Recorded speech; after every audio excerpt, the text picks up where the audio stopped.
Every year is the same. I feel it again. I'm a loser. No chance to win. Leaves start falling. Come down is calling. Loneliness starts sinking in. But I'm one. I am one. Good evening.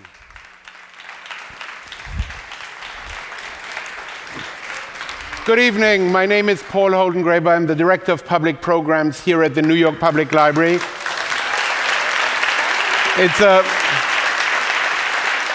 It's a great pleasure to have you here. My goal here at the library, as you know, is to make the lions roar, to make a heavy institution levitate, if possible. And what better way than having Pete Townshend?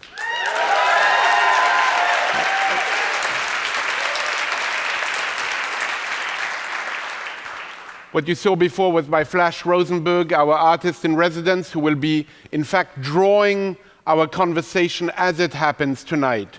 For the last 4 years, I've been asking various people who have come to the library, various performers, the talent who graces us with their presence, for a biography of themselves in 7 words.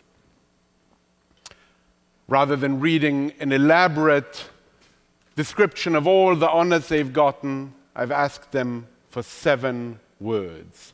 And this is what Pete Townshend sent to me. The words are yours, the music mine. Pete Townshend.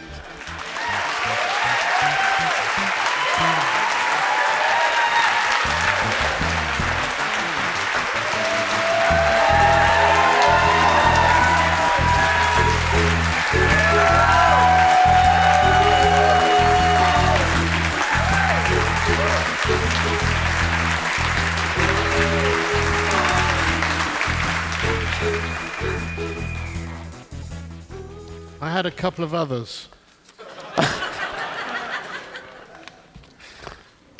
I think they could be better, actually. I run a store. I have customers.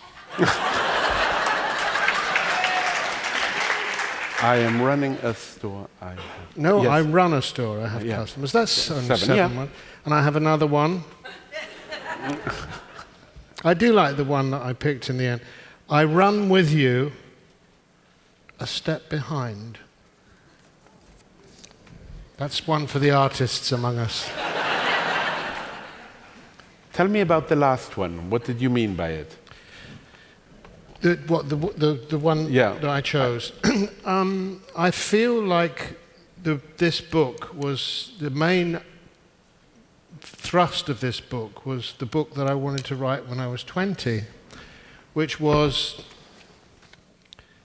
that I realized that music had changed when I was growing up, and the music that I'd grown up with had changed suddenly, and I had this new set of customers, which were the audience that the very, very young who were playing to in Shepherd's Bush in our neighborhood when we grew up. And I had no words really for them. I had no, the kind of songs that songwriters that were around me at the time wrote were, you know, the artwork for Keith's thing was fabulous, wasn't it? Absolutely fabulous, wonderful. But what the Stones were doing, for example, is they were playing songs from America, as Keith said. The Beatles were singing love songs. I had no words. I was unformed as a lover. I didn't have lovers. I wasn't a street fighter. I was an art student, and that's what I did. And as an art student, I felt divorced from the rock and roll audience that we performed before. And I wanted words from them. And the words that I was able to give them were the words of inarticulacy, you know, the words that would, in a sense, allow them to say what they couldn't say, and set those words to music. So the words are yours, and the music is mine. That's it.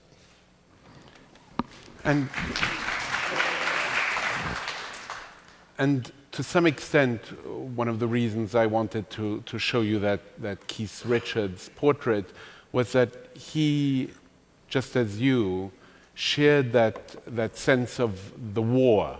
Yeah. Your book is divided in various acts. And the first act is war. Yeah. And war, the debris of the war were debris in which you played. As a kid, yeah. Yeah, as a little boy, from the age of about 3.5 to 4.5, I was in a gang of boys, and there were 14 of them. I number them 14 because there are 14 that I can remember. I can remember a lot of their names as well. But we rampaged in this little neighborhood that we lived in. We were allowed completely free rein.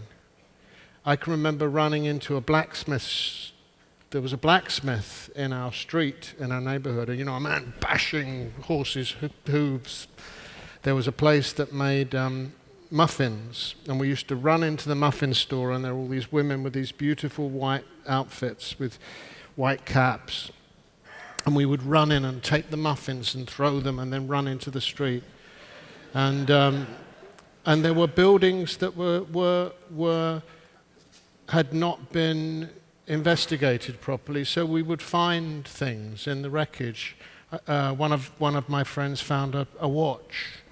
What did you find? Even as I didn't find anything of that sort as a child, but I saw this happen. And in the house that I lived in, right next door, 2 houses had been completely bombed, and there was a big bomb site behind my house that I played in all the time. And just like Keith, that was my play space. And it was a fantastically wonderful play space. You could take old bricks and build new buildings. And a wonderful playground. Yeah, yeah. So the debris were a wonderful playground for you and for Keith. I remember having on the stage the German filmmaker Werner Herzog, who was saying the same thing. It was fantastic to grow up in that time. It was probably very different for Werner because he was in a place that didn't have the sense of valediction that we had in the UK.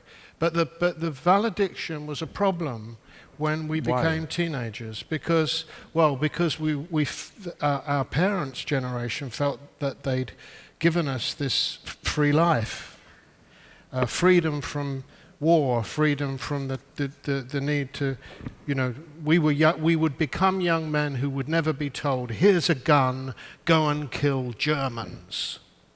That was never going to happen to us. Now, I didn't want to kill Germans, of course. I didn't want to kill anybody. But the generations that had gone before had been given that gun and stood taller. They'd stood taller. They thought, now I have a role. Now I have... And of course, young Germans were given guns and told to go and kill the French and the English and anybody else that got in their way. And so in a sense, what happened as a result of this post-war period that I grew up in is that we reached this point where we realized not only did we need a different life, a different meaning, a different role, a different job, but we needed different music. We need different painting, different clothes, a different way of walking. Everything would be new. And that was started around the time I was 13 or 14 years old. I started to realize you need a new language. A new language. A new grammar. A new grammar, new codes. And I was very aware of this even as a young man because my father was a musician performing popular music, which was the palliative, the soothing massage for people of his age. Now, who were they? They were my parents. They were people who had been young during the war. My mother falsified her age to fight in the RAF. She said she was 16 and she was actually only 15 in order to drive a truck. And So when the war was over, they were still very, very young. They were children, they were young people. And I was born at the very, very end of the war, in May the 19th, 1945. The war was just finishing. And their music was, from 1945 all the way through to probably 1960, was designed to bring romance, hope, vision, color back into what Keith called the black and white world that we lived in. We have a picture here which is quite significant. Yeah, that's my dad is the third from the left on the right. And what kind of music were the Squadroneers playing? They played kind of Glenn Miller music, that kind of stuff. So they played standards and standards from Broadway, and they would have a sexy red-headed singer in the front and a good-looking guy in a tux, and they would sing. And my father was a good singer too. They would have these kind of like barbershop quartet routines as well. It was very much American music, very much American. But in some sense, not meaningful to you. When I was a child, it was very meaningful because I grew up on the bus with the band, And why am I so relaxed now? I have no nerves. I have no fear. It's not because I'm necessarily a natural performer. I think what's enabled me to become a natural performer is that I'm there. I'm behind the curtain looking out. It was my safe place, being on stage with my father, being behind the stage with my father. It's where I feel most comfortable. Where I really don't want to be is out there with you. Well, I'm very... I kind of feel uneasy out there. When I go to shows, it takes me a while to get comfortable. I can do it, but I feel most comfortable up here. Well, or backstage. As soon as I get backstage, I start to feel comfortable. Well, I'm very glad you're here.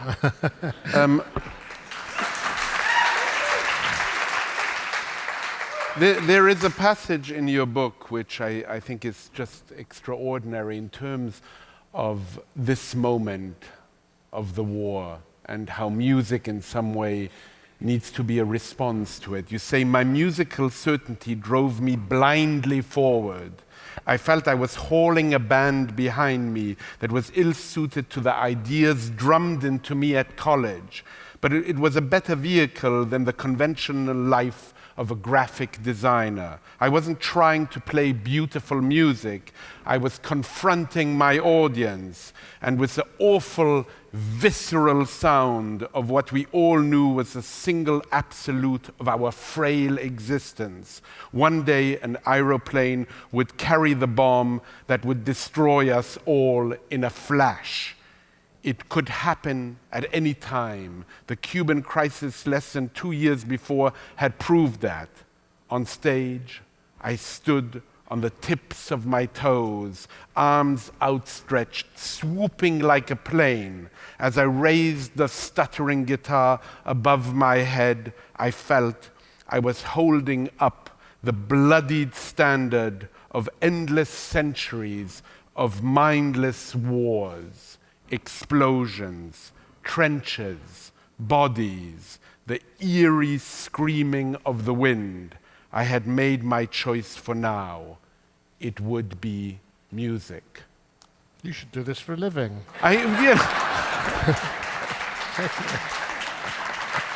But I do, in a sense, if you call this a living. In a sense, I also wanted to give the audience here a sense of the urgency and the quality of your writing, the bravura of it also. Well, it's interesting because I did stretch myself there to evoke what I felt when that young boy you see there looking like he's gone crazy. I felt nothing when I was doing that. It was a cold, detached act of artistic statement, and occasionally I would read in a newspaper Roger Daltrey, the singer in The Who, say, it's just a gimmick. And I would allow him that. I would allow him that. But for me, it was nothing like that. It really was. It was, and I was very lucky. I wasn't just lucky to have been the son of a popular musician or a musician playing popular music. I was also very lucky to have the timing for me when if I'd have moved into music professionally before I went to art school, I would have missed one of the most extraordinary art school courses that the UK ever produced, which was called the Basic Course, and it was revised by this extraordinary man called Roy Ascott, with two other guys, Harold Cohen, who was a computer visionary as an artist, and his brother Bernard, who went on to be the head at the Slade, the finest art school in Britain, and young painters from Cornwall, and lecturers brought in like Larry Rivers, who was a heroin-addicted, gay, saxophone-playing action painter, came and stayed at our college for 2 or 3 months, and Gustav Metzger, the auto-destructive artist, whose work was nothing to do with destruction at all. It was to do with the fact that we, as people, were destroying our environment. No, we were destroying nature and calling it an environment. And that as an artist, what you had was the duty to reflect that destruction. And so armed with the idea that the end was coming, the certain knowledge that the end was coming, armed with the knowledge that I had a duty to make my music sound like what it was that I thought was coming, armed with the idea that I had to do something with this band, who, okay, they were not the perfect instrument. I didn't feel they were at the time, but they became so. You know, the Who, I couldn't have had better men beside me. I couldn't have. You know, in fact, if we'd have been 4 arty-farty art students who all thought like I did, it would have been a complete mess. You know, I just used to kind of walk around with my arty ideas, and the rest of them got on with the job. You know, Roger often talks about the fact that he used to have to come round and dig me out of bed, you know, but to go to shows, because I was a deep thinker. I smoked pot and listened to R&B records, but that moment of uniting what had happened, what I'd been taught at art school, and suddenly realizing that this little band that I was in, this little R&B band, we were just one of the bands around at the time in West London, had this potential to make this extraordinary noise. And Roger, as a singer, is quite interesting, because his 2 of the singers that he loved the most, one was Howling Wolf, who howled like a wolf. Whoa! Smokestack lightning, you know, like that. He didn't sing. And that was this little skinny little guy, this little mod guy at the front of the band, howling with this huge voice, me making my noise. And John Entwistle as a bass player was another extraordinary character. He wasn't content to play the bass.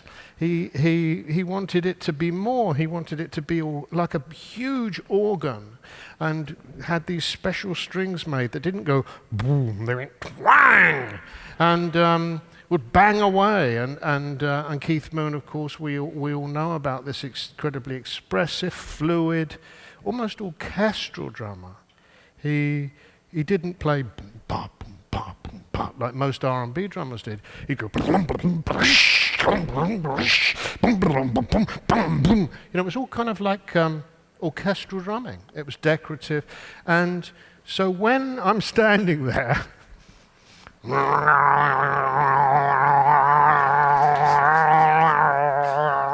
pretending to be, you know, the big plane that's bringing the bomb that's going to be the end of the world, isn't it sad?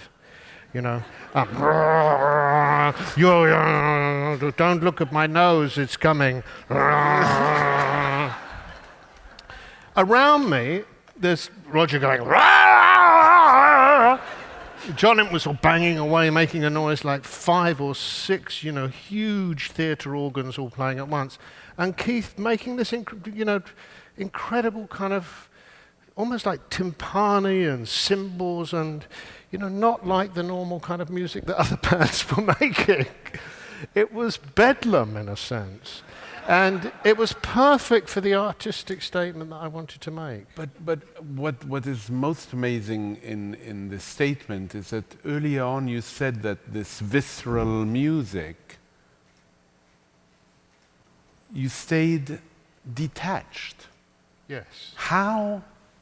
I mean, certainly on this stage now, my listening to you describe that moment doesn't make me feel at all detached.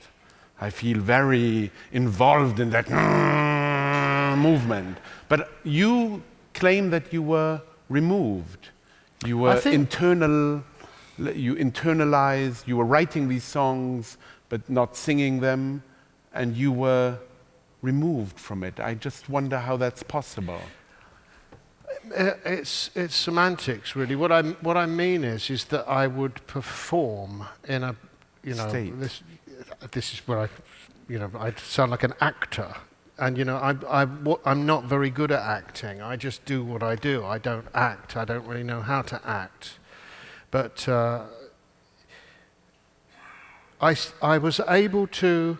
What you describe is the first time that I put it together. That what I was, because I suppose what must have happened at that time was that I must have looked to the audience to see whether what I was doing was reaching you.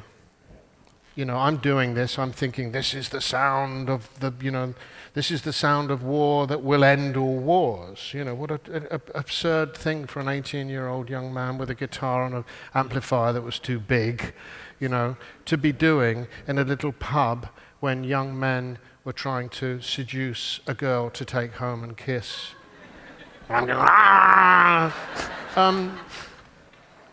Suddenly, those young men in their beautiful suits and the young girls in their beautiful dresses who were there to see each other, to smooch, to have the last dance, suddenly they're looking. I've hit a spot. They had exactly the same need for their music to confront, for there to be no more denial that we needed music that addressed the fact that we were living in constant fear and anxiety and terror and certainty that the world would end shortly, and that it was only by tremendous good luck and serendipity that it hadn't happened already. You have this passage about Gustav Metzger. Encouraged by the works of Gustav Metzger, the pioneer of autodestructive art, I secretly planned to completely destroy my guitar if the moment seemed right. That's right, yeah. So the genealogy of the destruction of the guitars comes comes out of that thing of thinking after a while that this isn't enough, and that what I have to do is I have to make some new sounds. And I start banging the guitar around, and that becomes very, very interesting. The guitar I was using in these early days was a Rickenbacker. It's a very light-built guitar. It's very delicate and thin wood and very vibrant. It's a semi-acoustic guitar, so it would feed back easily and make this incredibly extraordinary sound, but then I would bang it in the amplifier, and as I did so, it would kind of go boing, crash, and then scrape the strings, and that would make another sound of the scraping the strings up and down the mic stand. And I imagined that when I I hit the guitar on the ground, or bounced the guitar on the ground, or bashed it on a ceiling, or whatever, that it would make an interesting sound, and it did. And it was also, I looked pretty cool doing it as well. And but one day, a very extraordinary day. My friend Barney, who was my flatmate, he was the guy, we slept in the same room and shared joints and listened to the same records, and we shared an apartment together. One day he decided he wanted to start promoting shows, and he started this little club gig in West London, and it was at that show that he invited a lot of our friends from art school who had heard the lectures that I'd heard, who understood what autodestructive art was supposed to be, who'd seen all the same lectures, they'd heard all the same ideas, and the rest of the audience were local mods. They were young boys, mainly, who'd come on scooters and were doing all their kind of strange little dances. That was the other side of the audience. And I was kind of doing my showing off routine and then banged the guitar on the ceiling and the head came off. It just broke. And the head dropped to the ground and the guitar just whistled. Just a whoo, that was the noise. And I look, and everybody's kind of looking at me expectantly, and the mod kids were kind of looking in a cynical way. It was like, now look what you've done, And what are you going to do now? But the art school guys were waiting for what would happen next. I had no choice but to smash the guitar. I had to, I mean that very seriously. My reputation was at stake. Had I been present at the important lesson, or had I been flunking out? I was there. I knew what I had to do, so I smashed it. And it wasn't that there was a ripple of applause, but the art students went, good, he's done it. And I happened to have bought another guitar and picked it up and continued the show. And that was the closing of the circle. It felt magnificent to me when I got home.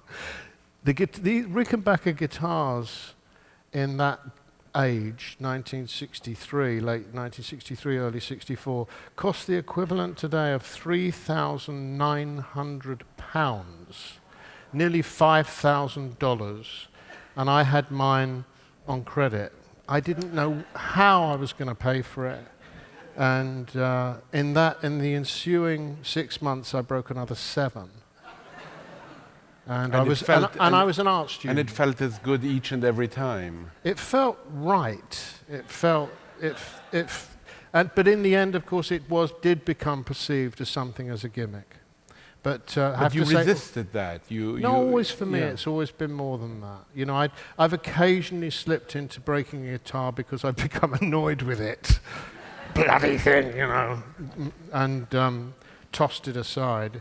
But if there's the last guitar that I broke with the sense that this was an incredibly important, it's on YouTube, you can see me do it. The first time The Who played in Japan, quite recently, I think 2010, perhaps 2008, 2000 and something. And we were playing and suddenly I became like a samurai. And as I went to smash this guitar, I realized that the whole of the audience were like, and I said, and it went, it's on YouTube, and you can see me do it, and it has this incredible kind of release. And in Japan, audiences don't normally stand up, and everybody stood in celebration of this act of the destruction of the symbol of the music that has become about money, about sex and drugs and rock and roll, and how aren't we so fabulous, and we have this and we have that and we've done this and we've done that. Somehow that moment for me is still about that. It's making a separation between the life that I began as a young artist and the life that I've been lumbered with as a 67-year-old rock star, expected to behave like a politician. So And you look very sorry for me. Yeah. No. I was imagining that lifting that guitar and smashing it, that moment when it is up there, is the reenactment of the possibility of doom and gloom that you were speaking about. I think that's right. But it's a tremendous and release. a release. Yeah. It's a release. I mean, in the Who's early career, we had particularly in the northern parts of Europe, we had a few street riots after our shows, and they were always when we'd borrowed equipment from other bands, and we felt that we couldn't smash it because it wasn't ours. And our shows would get to this peak, and the audiences would think, we've read in the newspapers, we know the Who are going to smash their equipment. We didn't smash it, and then they would rush out into the street and smash shops and buses. And the power of art. I mean, you had great... What happened in Denmark? Aarhus, that's exactly what happened. It was, we were using borrowed equipment. It was an audience of very, very tough, bluff, farming kind of boys who'd gathered. They wanted this act of violence, and we didn't give it to them. And they destroyed the hall that we performed in, and then they destroyed part of the town. And we were practically arrested. We were certainly chased we went on to play in Germany, and in Germany occasionally priests would come before we went on stage, and they would say, please, think of something. They were trying to bring that stuff to that kind of approach. Didn't work very well with Keith Moon, but it touched me. But I would say, I can remember when people would say to me, why do you need to do this? Your music is so wonderful. You're such great performers. Why do you have to take it further into wanton destruction? I would just say to them, you just do not understand. This is so important a part of it. This is what it's really about. There were two levels to what I felt I was doing as an artist in the Who. One was to serve the audience with with relief, with release, with hope, with vision, with possibility, and then the other was to bring them into the reality of the time in which we lived. I wonder whether today it's appropriate for me to stand in front of an audience and smash a guitar. It's a different life that we live in. It's a different time. It's possible that one day some lunatic will get hold of a dirty bomb and let it off somewhere. But I don't think the Holocaustian images that were drummed into me when I was a little boy are possible anymore. I don't know. I hope they're not possible, because it would require two fabulously powerful nuclear states to go to war together. You see the possibility of it between, say, two young developing countries that have nuclear power, like let's say Pakistan and India. But already those countries are very sophisticated diplomatically and politically, so it's not likely to happen. So I don't know now what what I should do as a composer to deal with what I feel and I don't know, I can't speak for you guys, but where I live in London, I live in quite a polite little neighborhood. I still live in West London where I grew up. I live maybe half a mile from the house in which I was born. Everybody around me is frightened. Everybody around me lives in anxiety. They fear for their children. They fear for their children's future. They fear that they won't be able to provide money for their own old age. They're terrified of terrorism. Terrorism has effectively terrorized them. They manage by living in a kind of, not denial, because they're not denying the state that they're in, but it creates this mood in the neighborhood in which I live, in which, as an artist, I'm so touched by it. And when I sit to write, I want to offer something, not to fix that, not to salve it, but to recognize that it's there, to say, listen, yes, we hear each other. This is happening now. There is an anxiety in society. There's an anxiety, an atmosphere of fear. As an artist, I hear this very, very loudly. And you begin this memoir, Who I Am, with an epigraph from Baba O'Reilly: "Don't cry, don't raise your eye. It's only teenage wasteland." And I'd love you to explain teenage wasteland, what you meant by it, and what you mean by it, and what you would mean by it now. At the time, what I was writing, that line from Barbara O'Reilly is one of the songs from a song cycle and a film story that I wrote called Lifehouse. Lifehouse was an apocalyptic story.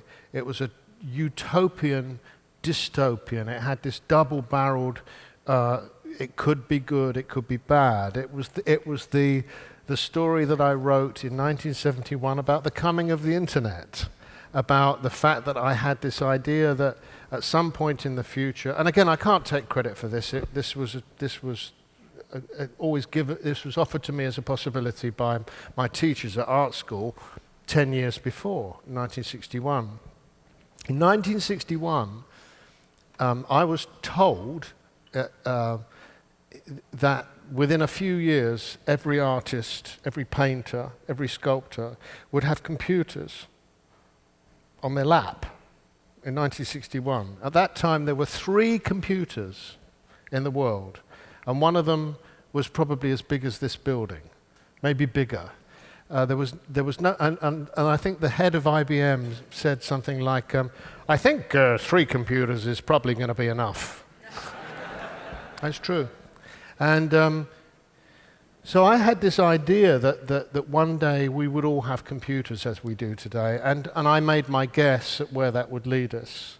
And one of the things that I felt would happen would be that music would become in some way devalued, less valued, it would mean less, and eventually it would become almost the good stuff would only be possible played with one man and another man in a hole in the ground playing music together. It would have to be real, actual, and in a sense, musical terrorism. It would have to exist outside of what I call my World Wide Web, the grid.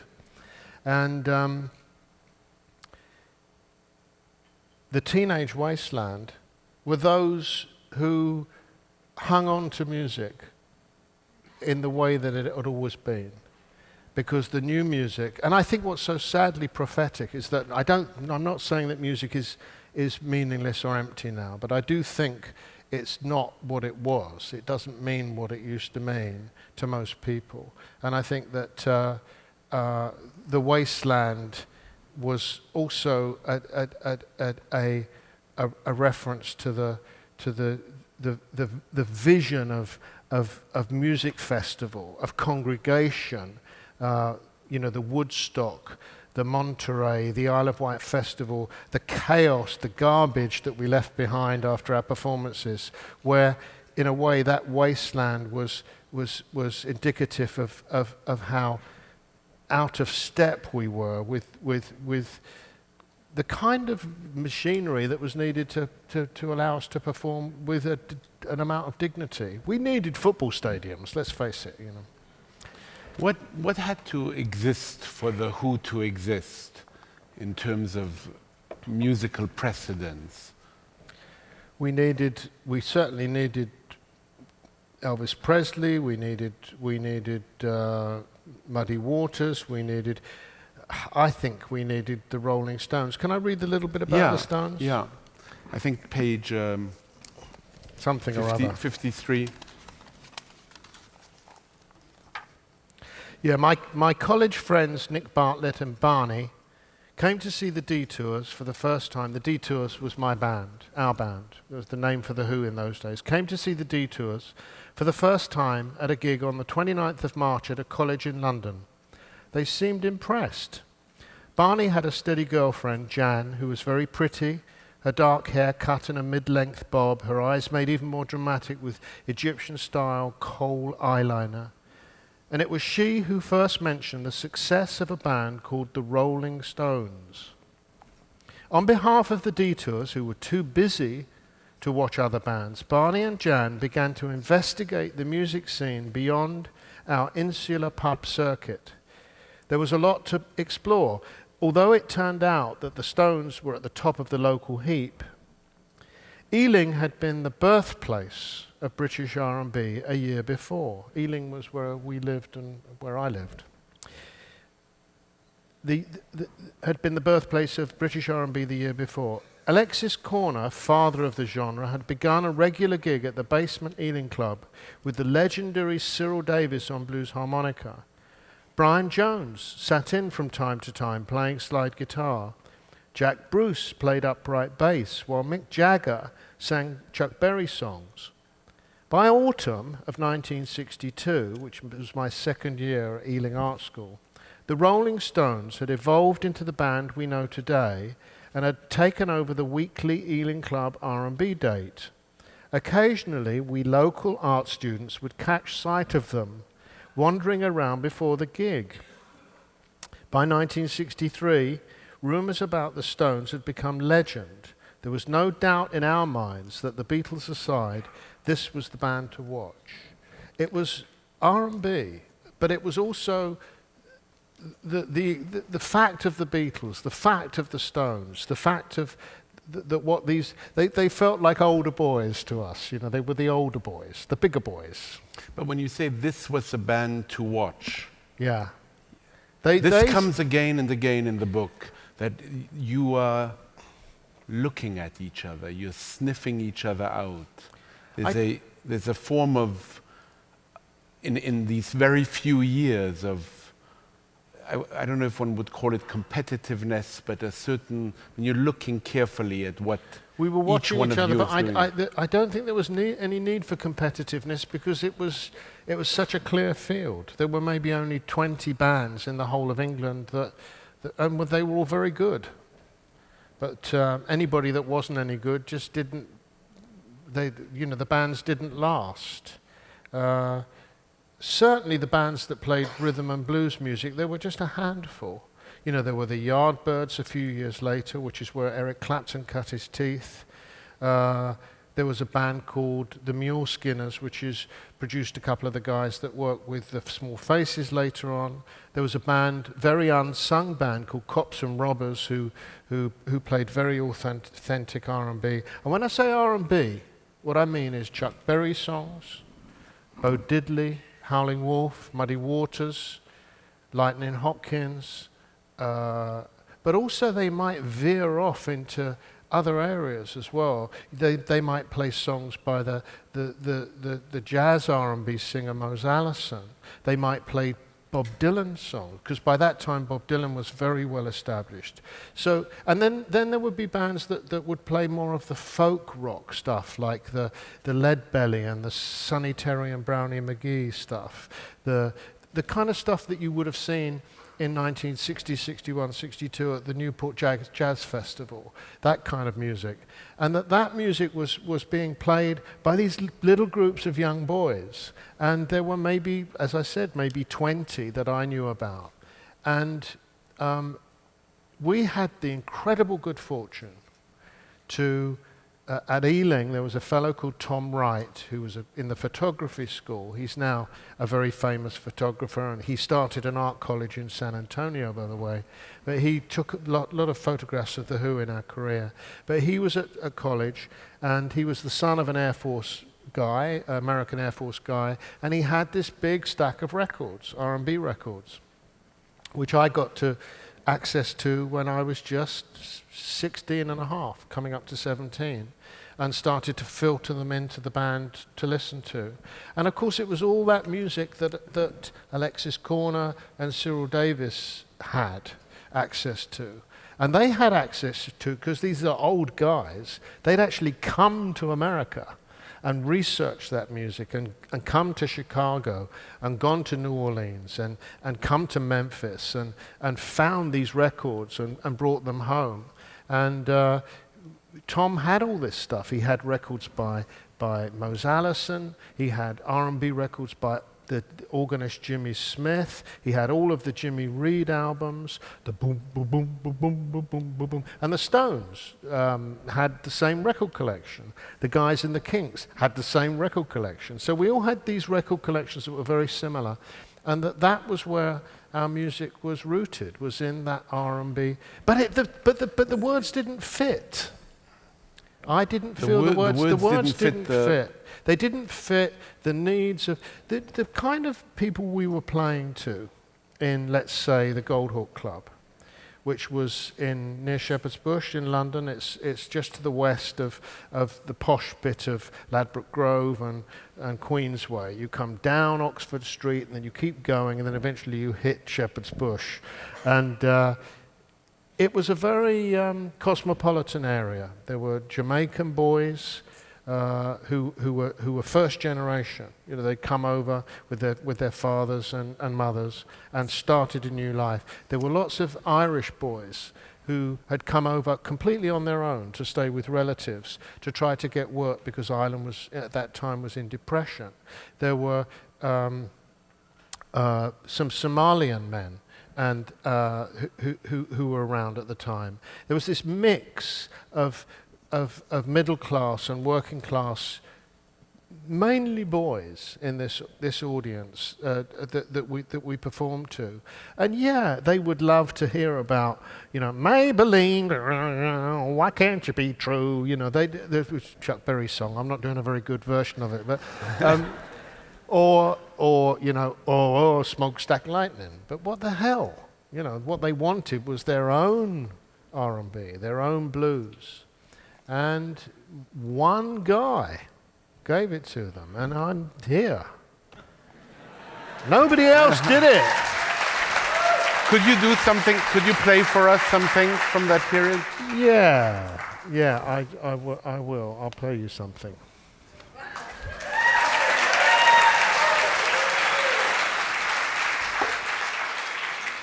I'm not quite sure what, having set myself up with that one.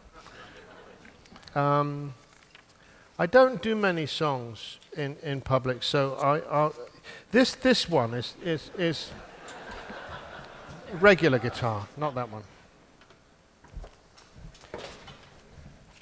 Yeah, I reckon when I wrote the songs for. When I wrote this, thank you, Alan. When I wrote the songs for Quadrophenia, I wrote as though I was writing those first few songs for that audience in Goldhawk Road, the Mod Boys.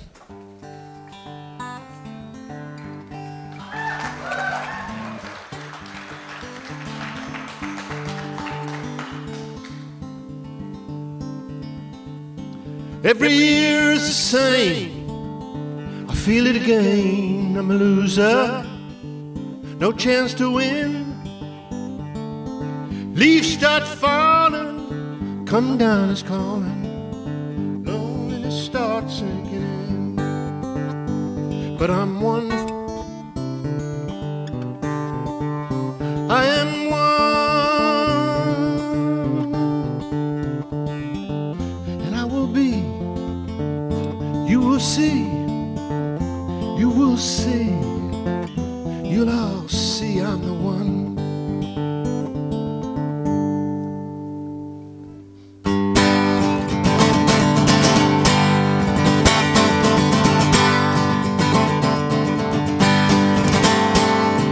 Where do you get those blue jeans?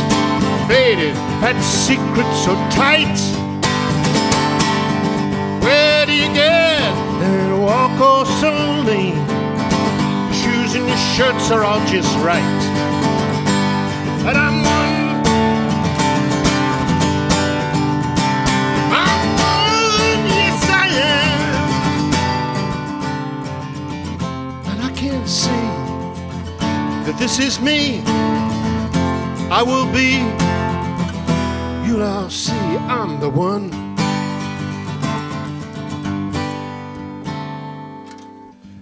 I got a Gibson without a case, but I can't get that even tan look on my face. Ill-fitting clothes and I blend in the crowd. Fingers so clumsy, voice too loud, but I'm one. I'm one, yes I am. And I can see this is me. I will be. You'll all see I'm the one. I'm the one. I'm sure I'm the one. Maybe, maybe, maybe I'm the one.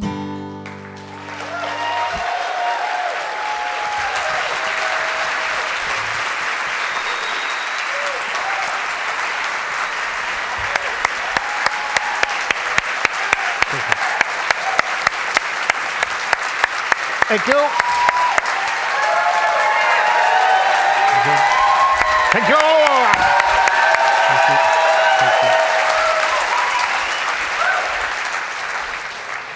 Tell me a little bit more about this song. I wanted to write about the boy I'd created, this cipher, this Jimmy character that I'd created, who was this simulacrum, that it was the four guys in the Who when we were young. It was the four guys in the Who when they were young, and who they reflected in the audience, and the way that the audience made us in the band into something else. So there was this cycle of identification and change and nurturance from the audience to the band and back. And I'd created this character called Jimmy, who, in fact, loves the Who. He loves us. But then he finds that we're not enough. And this song is really about that sense that he's invested so much, not just in the band, but in being a mod, in trying to be like his dad, who's a hard-working man and a hard drinker, in trying to be like the ace face, who's this beautifully dressed man that he admires so much, who runs off with the girl that he is in love with. And so the song is just about this feeling. I'm trying to write this song about the feeling of, in a way, a kind of I did it in the lyrics, so it's difficult to explain it, but that sense of, yes, I am something. You know, I am something. You know, that kind of thing that you have when your 2-year-old child kind of goes, I want something. And you know you've created another materialist. But it's this is this boy. He's trying to work out what it is that he means when he's singing "I'm One." And I don't normally sing maybe, maybe, maybe at the end, but I felt I should now, because I think in a sense this is a question. He's saying, I'm the one, I'm one, aren't I? You know, that kind of, there's this doubt, and he will never be sure. And that was a song that I think, had I written that back in those Goldhawk days, that those boys and a few girls in the audience, not a few girls would have got it, there were just a few girls in the audience. The boys and the few girls that were in the audience would have got that song. They would have said, yes, that's in the same way that they did when I wrote Can't Explain. What I was going to say, yes. Yeah. I Can't Explain is also a maybe, maybe, maybe. Yeah. Well, the story with that, of course, is a delightful story. And you tell it. Yeah. We had a hit, and it was on the radio, and it was on television, and we went back to the Goldhawk Club, and we had to play our hit can't explain, 4 times.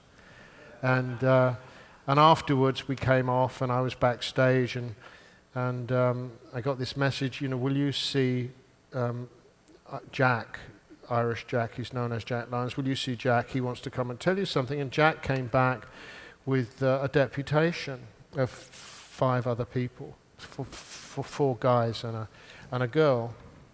He said, Pete, I need to tell you something I need to say something. And I said, okay, calm down, tell me what is it. Yes, we've all come because we've all got to tell you something. And I said, okay, tell me. And he said, and what we've got to tell you is, now what is it again, Martin? Because it's Martin. What is it we've got to tell him? And Martin's going, I don't know, you tell him.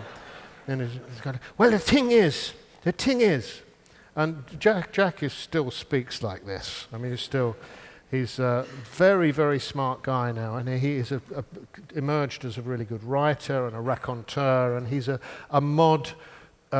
He's a mod commentator now. He does mod symposiums, but back then he was a 16 or 17-year-old boy, and he wasn't particularly good with words. Pete, and what it is? And I said, listen, what are you talking about? He said, your song. We love your song. We love this song. We want you to do more of songs like this. And I said, well, I'd love to. What is it that you love about the song so much? And he said, what do we love about it? We love the fact that I can't explain. We love that. And I said, well, let me explain to you. The song is about a young man who can't explain that he's in love with another girl, with a girl. He can't find the words. The words! That's it. We can't find the words. And I had this sudden revelation, which of course was because I was an art student, not because I was smart. I was an art student. I'd seen this writing the song as an artistic act. I have written a song. Pete Townshend, the songwriter, has written a song. And then I'm in this band, and we've got a hit, and suddenly they're with me in front of me, and what they're actually saying to me is, do more of this. I'd got a commission. I had an audience. I had a patron. I had a job to do. And I went on to write with Roger, Anyway, Anyhow, Anywhere, about the powerful self-belief that a young man starts to get when he starts to grow muscles and he can beat up his own father, and he can do anything. And then on to My Generation, which was a complete dismissal of everything that had gone before. It's all shit! And never will we have anything to do with you or your values. In fact, what you call life is death. What you call death is life. And, turning the whole thing on. I hope I die before I get old. Meaning I hope I die before I get old the way you are already old, even though you are young. And so those 3 songs came as a kind of a flow of ideas that were directly as a result of that commission. Well, you speak about it as having moments of epiphany, where you describe it in the book. You see, you feel, without being able to express or explain. Yeah, that's right. And that was a great moment, that formative moment and Jack is still a great friend of mine. And some of it happened. And we exchange letters often, and I see him often. I did a documentary recently about the making of Quadrophenia, and I had Barney, my flatmate Barney, and Irish Jack, we call him now Jack Lyons, sitting together in an eel pie and mash shop in Shepherd's Bush, and we tried to have a conversation about Quadrophenia. It was hysterical. It was hysterical. I mean, we're all arguing with each other about what it was like. And at one point, Barney said, Pete, your memory is terrible. It's just terrible. You don't remember anything properly. And if you can't remember it, you make it up. So in that context, this book? It's very accurate, I think.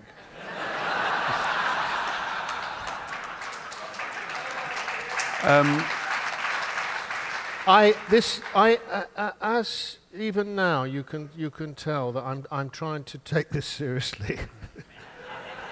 But I am a performer, and I kind of go into performing. I don't care if you like me, but I want to make you laugh. I want to make you feel like you've had value for money. And I have a store. I have customers. And the customers have been quite good today, I'm told. Good, so good. Thank you. Thank you. Most of the books. Thank you for buying the book. But when I sat to write the book, I realized that I wasn't performing. I had, in a sense, now it's great to have something to sell, but it was exactly the opposite. I had to write for me. I had to write the truth as I saw it and I remembered it. Now that's a very strange truth because everybody's memory is different, and then I knew that there would be arguments with my friend Barney later on where we said that didn't happen that way or this didn't happen that way. And I'm getting a bit of that now with old friends who say, no, that's not what happened. And I said, well, listen, I have to just tell my story my way. But this was an honest... for me, it had to be what I believe was the truth. I've lightened my book with stories about other things. Let me read you one, about when I first really, I think, became aware that I might be a composer. Whenever we made a family visit to Horry and Dot, they were my father's parents. I got to see not only my beloved grandparents, but also Aunt Trilby, Dot's sister. Trilby was single when I met her and kept a piano in her flat. It was the only one I had a chance to play. Trill read music and played light classics and popular songs, but never tried to teach me much. Instead, she entertained me with palm readings and interpretations of the tarot, all of which indicated I would be a great success in every way, or at least enjoy what she called a large life. Aunt Trilby provided me with drawing paper and complimented my rapid sketches. After a while, I would drift to the piano, and after checking to see that she was engrossed in her knitting or a book, I'd begin to play. The instrument was never quite in tune, but I'd explored the keyboard until I found whatever combination I was after. One day, I found some chords that made me lightheaded. As I played them, my body buzzed all over and my head filled with the most complex, disturbing orchestral music. The music soared higher and higher until I finally stopped playing and came back to the everyday world. That was beautiful, said Trill, looking up from whatever she was doing. You're a real musician. And what my editor has cut out, for whatever reason, is that I looked to my Auntie Trill and I said, I know.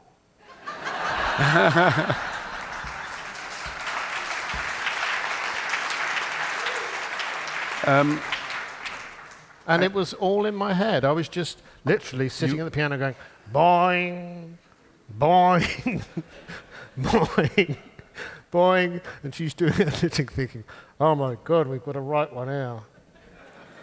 But she was so nurturing and so positive. I don't know, maybe she was an intuitive and quite psychic lady. Maybe she could hear what I was hearing. But I was hearing this most spectacular sound.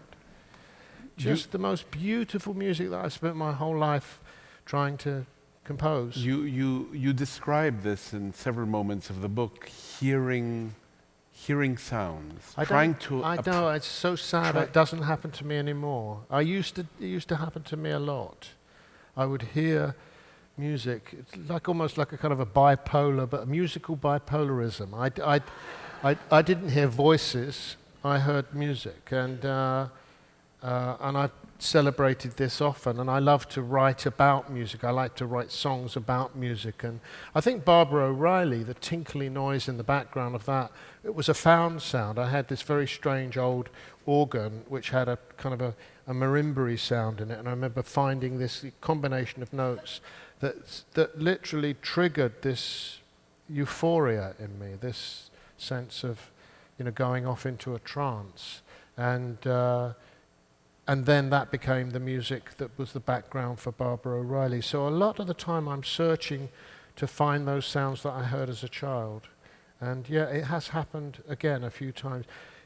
What happens to me now, which is an indication of whatever chemistry was going on in my brain, is less delightful. I have something called hypnagogic hallucinations and hypnagogic narcolepsy. I remember dreams, and I will remember one dream, and it will be very, very vivid, and then I'll remember another dream at the same time, but the other dream continues. So I say, remember dreaming of driving through a park, for example, with my son, and then I'll have another dream, which is that I'm somewhere else with somebody else, and then I'll have another dream, and I'll remember them, and then maybe 50 or 60 dreams are all happening in my head at the same time.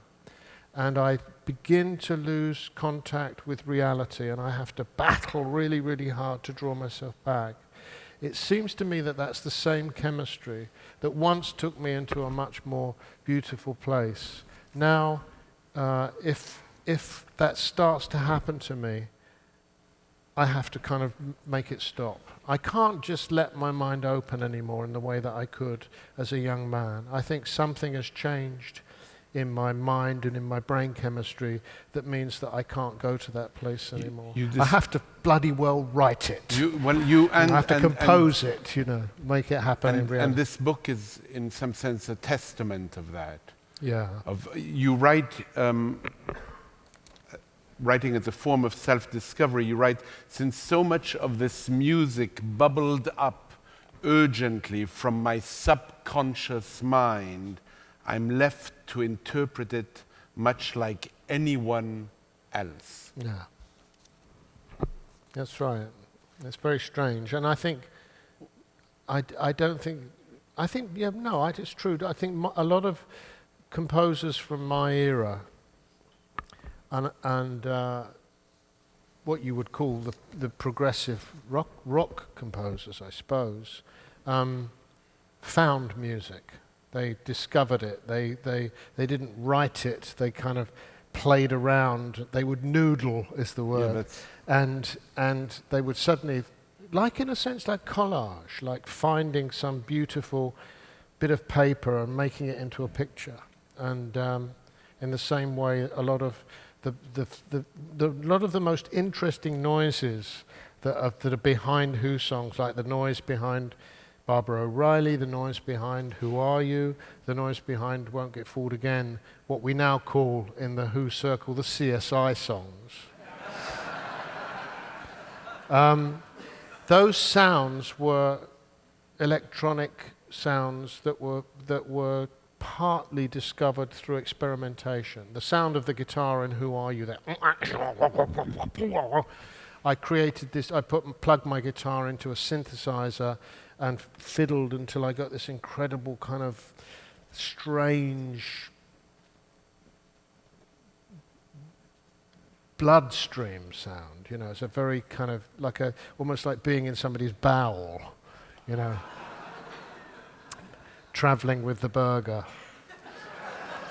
In the book you describe your concert at Woodstock and your relationship at that particular moment with Jimi Hendrix. Oh yeah. I'd like you to tell that story. Well, maybe are you confusing it with Monterey? Monterey, excuse me. Yeah, Jimi, of course, played at Woodstock as well, and Woodstock was an extraordinary moment. But it was the second large music festival we played. The first was Monterey, and there had been music festivals before, and they had been in Newport, And the Newport Jazz Festival had been filmed, and it was where we first saw Bob Dylan. It's where I first saw Jimmy Guthrie. It's where I first saw Sonny Terry and Brownie McGhee. Were in the jazz festival films that were made about those concerts in the very early '60s. And I think the first one that I saw, now what was it called, Jazz on a Summer's Day, was made in 1959, I think.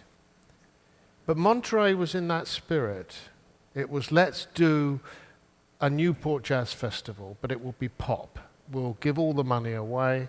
And a bunch of cool people in California, led by Derek Taylor, the Beatles publicist, and a couple of the guys in the Mamas and the Papas, put up this festival and invited all kinds of people, and we were invited, and then I heard that Jimmy was going to appear, and when we got there, we for some reason hadn't taken our big Marshall amps. Jimmy had taken his. We hired some amplifiers over there. We were always doing things on the cheap, and then Derek gave me the running order, and it was that Jimmy went on before The Who, and I took Derek aside and I said, you know, this is wrong.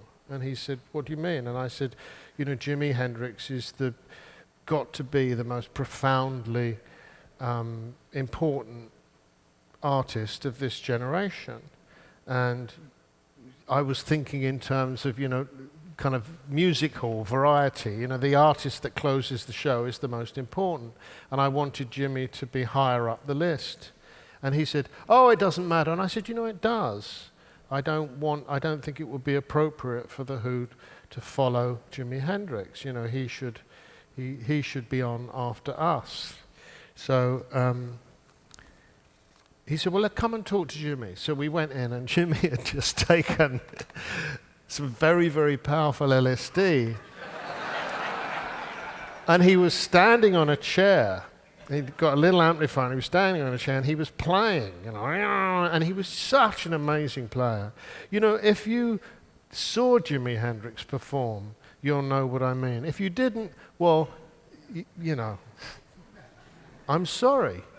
That's not what you meant to say. No, yeah. I'm sorry, because, you know, it was something else. It's okay to hear the records, but God, this guy in the flesh was just something.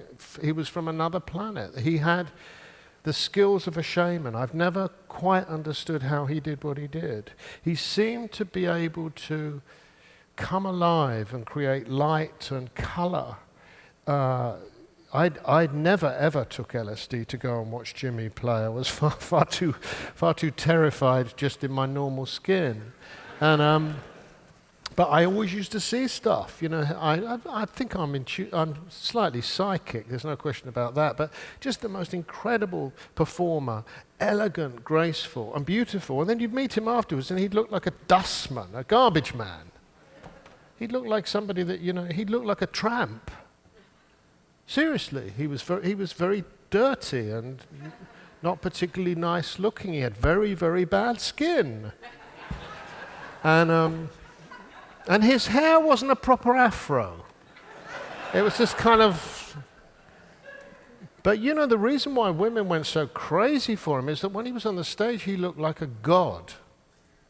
As soon as he walked up there. And so he's up on this chair, he's looking at him, and he looks like God because he's playing. And Derek and I kind of, Jimmy, we just wanted to talk to you about the running order. And he's going, what do you want to know? And I said, I'm a bit worried about going on, you know, after you. And he said, yeah, I would be.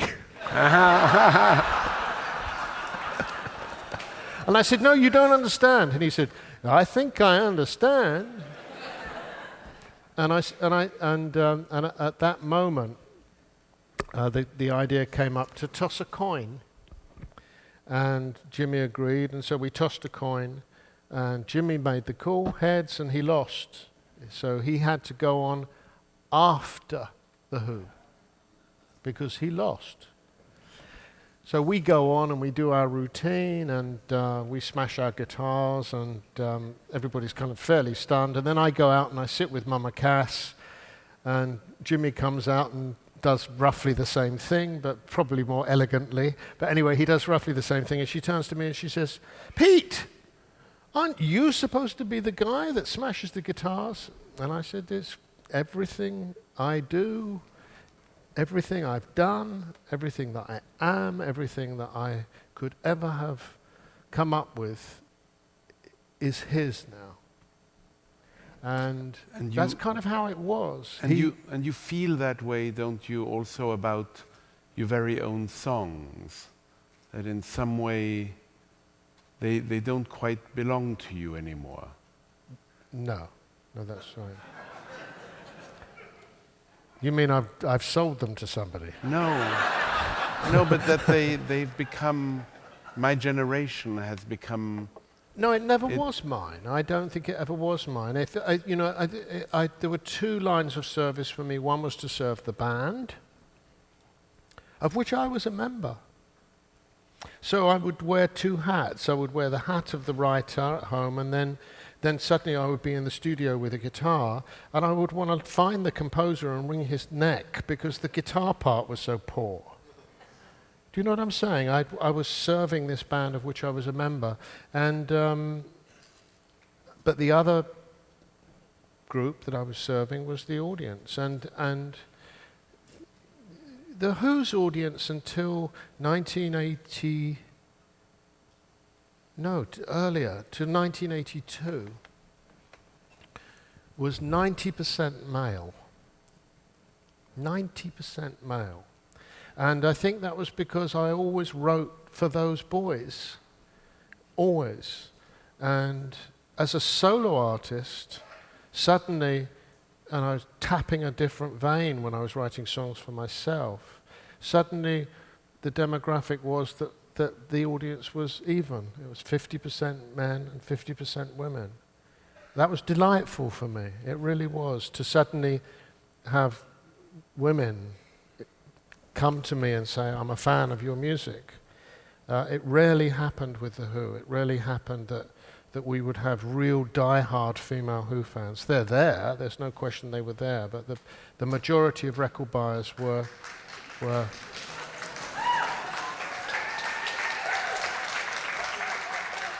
So you know what I'm going to say now?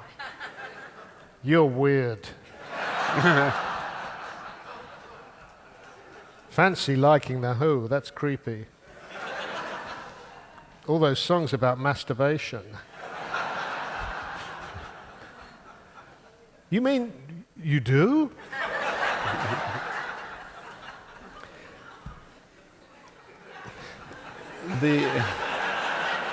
Come on, we're in the New York Public Library here. No, please.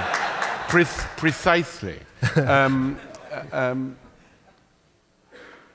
To come back to the book and its title, I keep wanting to read Who I Am.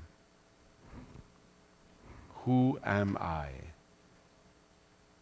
Why this title? It's not my title, funny enough. My title for years, as many Who fans will know, was Pete Townshend, Who He?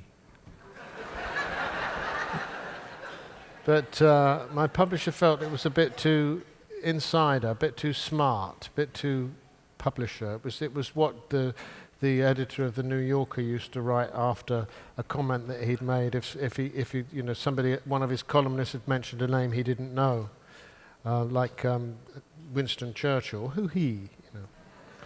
And I like who I am now. I've become kind of close. I've come to accept it. It's not the process, though. The process of writing the book, the title, the Who He title, really worked for me because I was able to distance. In a sense, yeah. And I have been an editor. I've worked as an editor. Yeah. I've worked with other writers. I know, and So I was trying to write both as somebody that was writing from within, but then I would spend time looking at what I'd written and then try to give it order and shape and substance and to make it readable. And it was then that occasionally I would find myself writing in my own text. You know, what the hell is this supposed to mean? You know, and come back a few days later and attempt to explain. And so I was constantly questioning my own process. And so it has been and I think I have learned some stuff about myself writing this book. You know, I think... What? I think all kinds of things. I think the main revelation was to realize that at some point, probably quite recently, maybe as recently as 5 or 6, 7, 8 years ago, maybe around the time, maybe a bit longer, maybe 15 years ago, I made a decision to be happy. And that has been very, very difficult for me to do. And because I've never felt that I never felt that it was a very serious occupation. What, being happy? Yeah. The ambition of being Yeah. happy. And yet, when it began to be a part that I would wake up in the morning, you know, it's like so many people. I used to wake up in the morning and my first words would be a cuss. You know, another day. And then, you know, after a couple of cups of tea and a cigarette, and you know, I would feel okay. But now I was saying to my friend Chris Stamp. Chris Stamp was one of the Who managers, and he lives out in the Hamptons, and he's very ill at the moment. He's not very well, and he's getting better now. But I was saying to him, you know, he's older than I am. He's 70-something. I said to him, Chris, you know, you're going to die soon. There's no question. You're very, very ill. Isn't it terrible that we just when we learn how to do this, you know, just at the moment when we learn how to be alive, we die. And it's kind of how I feel. You know, I'm 67, I'm thinking, oh my God, I just got this. I just got this sense of acceptance of who I am. And the fact that I can't change my past. I can't change the way I'm perceived. I'm perceived. I can't change. It's lovely to be able to talk to you guys and try to convince you that smashing guitars was art, not just idiocy. But there are many people that maybe I haven't convinced some of you, but there are many people that were just never going to be convinced. There are never going to be people that are convinced that what I do was ever taken as seriously as I took it. You know, and the inside sleeve of the American edition has got some, you know, it's all sex and drugs and rock and roll. You've got the wrong guy, HarperCollins. You know, I'm not a sex and drugs rock and roll guy. You can't sell me that way. You know, I didn't get it right. You know, I look like a priest. And in some ways I am. So, and I think, you know, and if sex and drugs and rock and roll leads to glorious death, then there's no question that Keith Moon and John Entwistle did it brilliantly.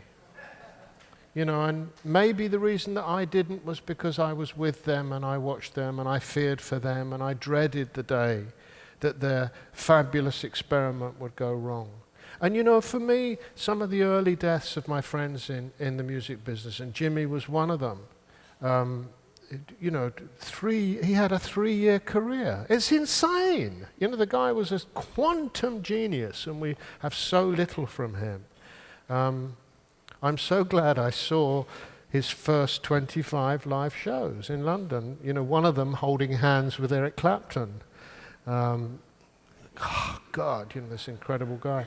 And But when Brian Jones died, I just thought, what a waste, what a terrible, terrible waste, and Janis Joplin, and Kit Lambert, the manager of The Who, so many people that in this business that we've lost, partly because part of the business has been an experiment to see how far you can go.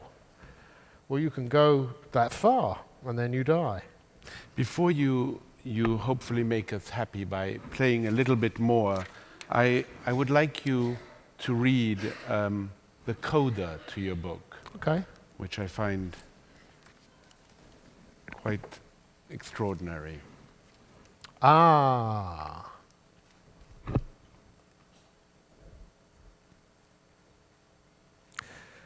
Can I tell you something about this? A friend of mine was in real trouble. He's not a professional musician, but he's a musician who loves to make music. And he loves to play. And he was saying to me, what's the point? I'm never gonna,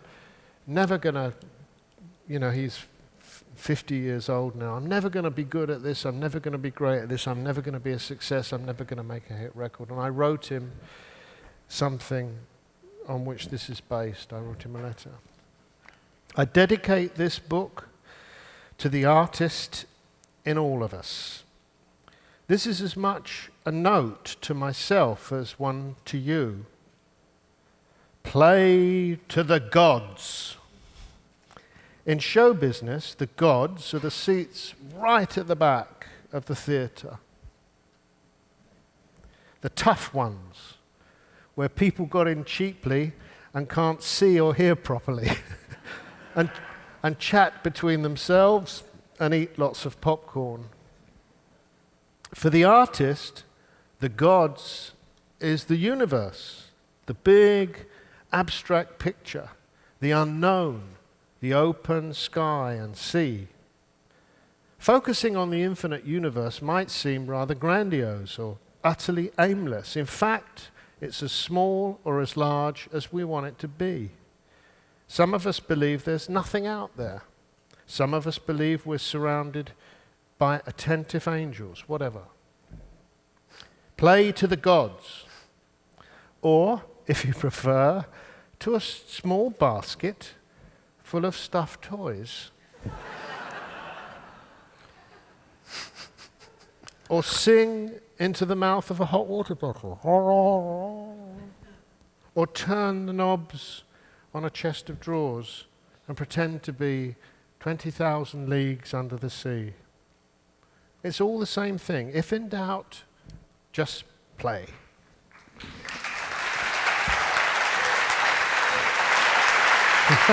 Pete, will you just play for us a little bit? Yeah. I'll do drum, but I'll do it on this.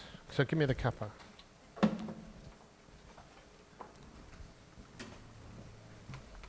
I'm sure it'll be okay.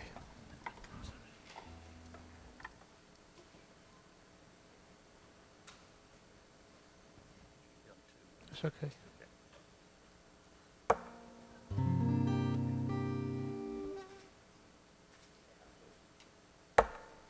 Two? You put on? No.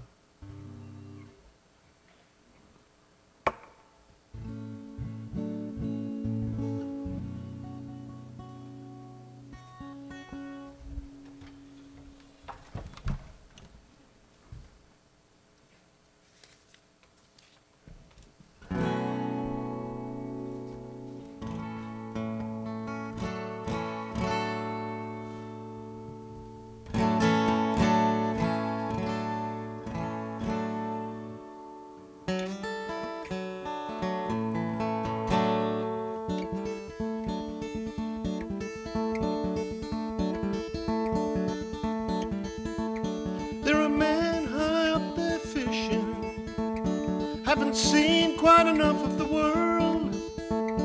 I ain't seen a sign of my hero, and I'm still diving down for pearls. Let me flow into the ocean.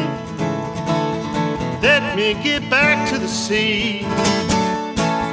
Let me be stormy and let me be calm. calm, let the tide in. I want it to rush over me.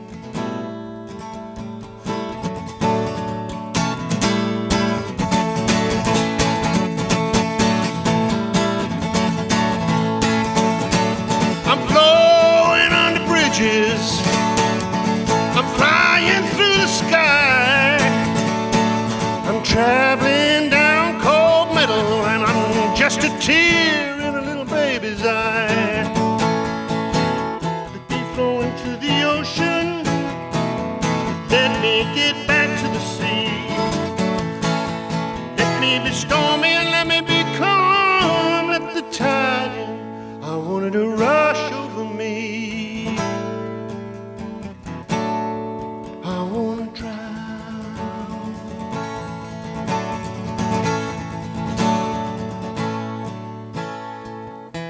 I am not the actor, this can't be the scene, but I am in the water as far as I can see.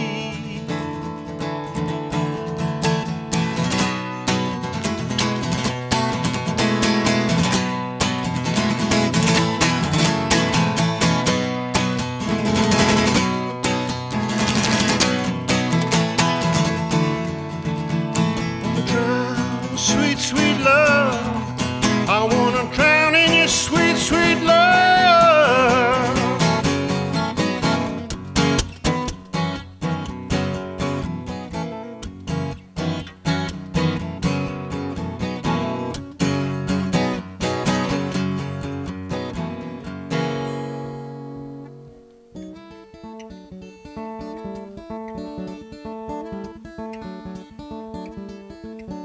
I'm remembering distant memories, recalling other names, traveling over mountains, and I'm boiling in the train. Let me go over the ocean, let me get back to the sea. Let me be stormy and let me be calm. Let the tide in and set me free.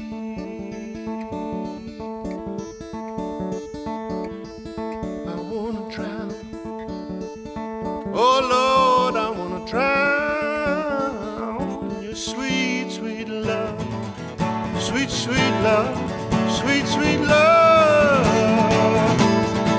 I wanna drown in it, drown in it, drown in it, drown in it, drown in it, drown in it, drown in your sweet, sweet love tonight.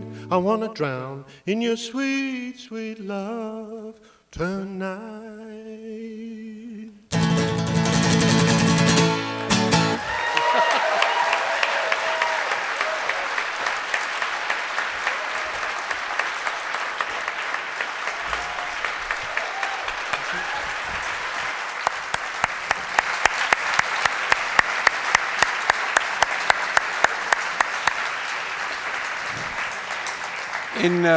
In closing, Pete, in our conversations, we've had occasion to speak about your love of literature and how certain writers matter to you so much.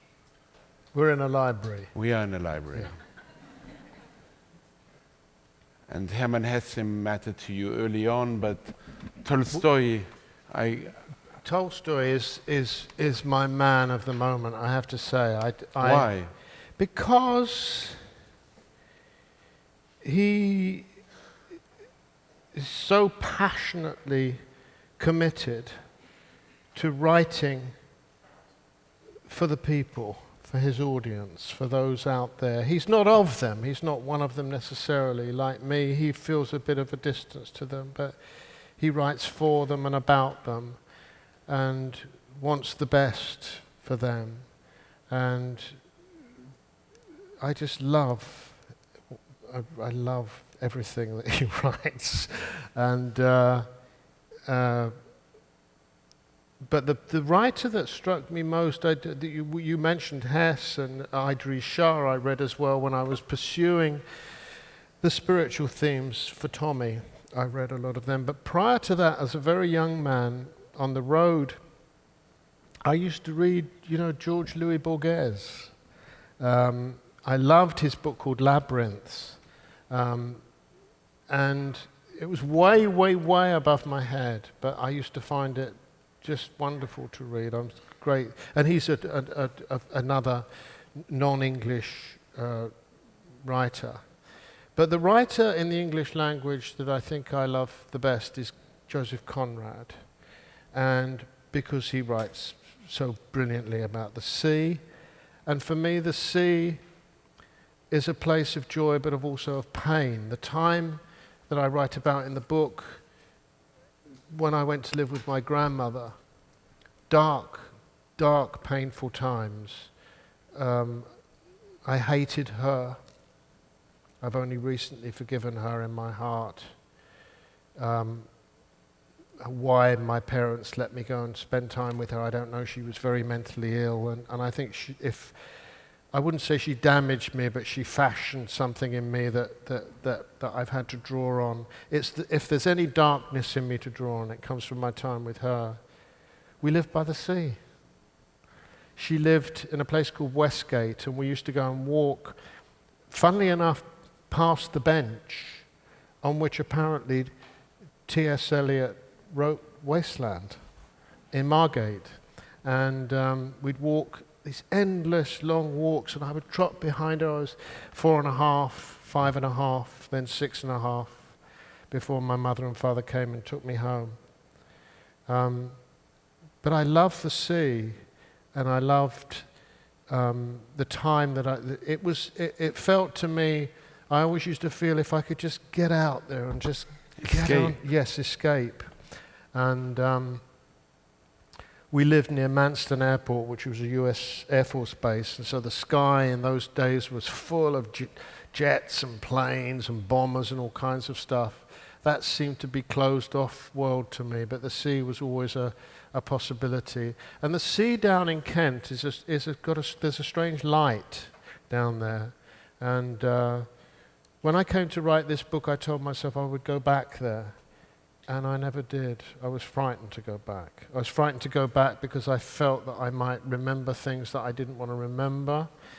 But I was also frightened that the light wouldn't be the same. And I'm sure it is. But so I love Conrad because of the way that he writes about the sea. And I have to say, I've just read Hemingway's a book about Hemingway called Hemingway's Boats. Nothing to do with literature, it's about Hemingway's boats. And I was very disappointed that he only had one boat. I thought, come on, man. I'm very keen on boats, and I love the boats. I love floating things. And I love the way that boats are made, particularly beautifully made boats. Wooden boats, classic boats. Pretty much, though, anything that floats, I love. But I love that sense of possibility that being on a boat gives you. That, you have the wheel, you've got no roads, no fences, just you can. And I love that thing that you can do in a small powerboat is you can just go round in circles like a lunatic, make waves, and then come back. Where have you been? Just making waves.